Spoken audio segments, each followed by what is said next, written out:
নমস্কার, আমি পটল। হ্যাঁ, ঠিক ধরেছে, রান্নাঘরে সেই চিরচেনা সবজি।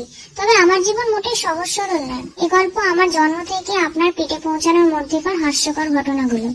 আমার জন্ম কেবল মাটির বুকে নয়, বরং গ্রামের মানুষের ভালোবাসার বাগানে। মাঠের আল ধরে গাছের ডালে ঝুলে থাকা আমার ছেলেবেলার ছবি আপনাদের নিশ্চয়ই মনে পড়বে। কি আনন্দ যে খেলা করতাম।